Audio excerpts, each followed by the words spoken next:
नमस्कार, आप देख रहे हैं Mahakal TV Hindi news channel. Mahakal TV Hindi news channel के सभी दर्शकों का बहुत बहुत स्वागत है।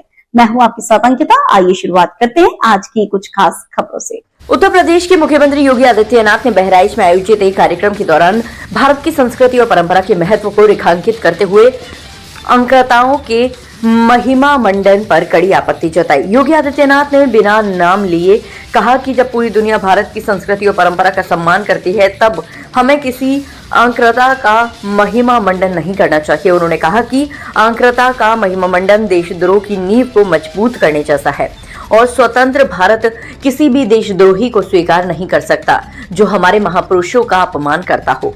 योगी ने आगे कहा कि हमारे आस्थाओं पर प्रहार करना और सनातन संस्कृति को नुकसान पहुंचाने वाले आंक्रताओं का महिमा मंडन करने का कोई औचित्य नहीं है। उन्होंने कहा, आज का भारत उन आंक्रताओं को स्वीकार नहीं कर सकता जिन्होंने हमारी संस्कृति को नष्ट करने का प्रयास किया और हमारे समाज की महिलाओं की अस्मिता को छेड़ा। मुख्यमंत्री ने बहराइच की ऐतिहासिक पहचान को भी याद किया और बताया कि ये क्षेत्र भारत की ऋषि परंपरा से जुड़ा हुआ है। उन्होंने महर्षि बालार्क का जिक्र करते हुए कहा कि बहराइच का नाम उन ऋषि के नाम पर था। साथ ही योगी ने महाराजा सुहेलदेव का भी उल्लेख किया जिन्होंने विदेशी आंक्रताओं को धूल चटाते हुए भारत की विजय पताका फहराई थी। योगी ने बताया कि महाराजा सुहेलदेव के शौर्य और पराक्रम के कारण 150 वर्षों तक कोई विदेशी आंक्रता भारत की भूमि पर हमला करने का साहस नहीं कर पाया।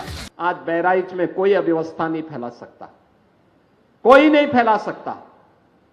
आज उत्तर प्रदेश में आप देख रहे होंगे महाकुंभ के इस भव्य आयोजन के बाद पूरी दुनिया उत्तर प्रदेश की तरफ कौतूहल की निगाहों से देख रही है।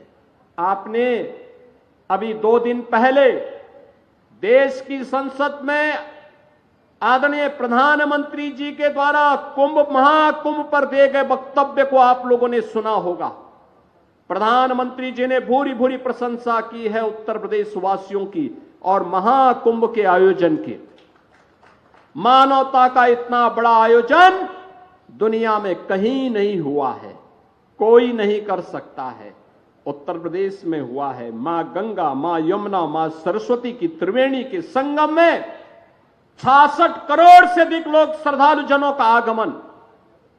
ये भारत की महान सनातन संस्कृति की युग गाथा को अनंत काल तक गाने के लिए आने वाली पीढ़ी को विरासत के रूप में छोड़ चुकी है और उसी परंपरा का एहसास कराने के लिए आज मैं आपके पास आया हूं। आप सबसे कहने के लिए एक तरफ एक भारत श्रेष्ठ भारत की परिकल्पना साकार हो रही है, पूरा देश एकजुट होकर के कार्य कर रहा है।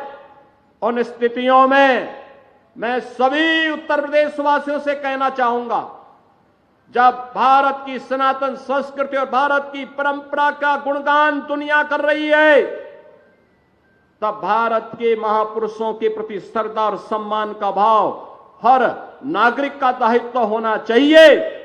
उन स्थितियों में किसी भी आक्रांता को महिमा मंडन नहीं करना चाहिए।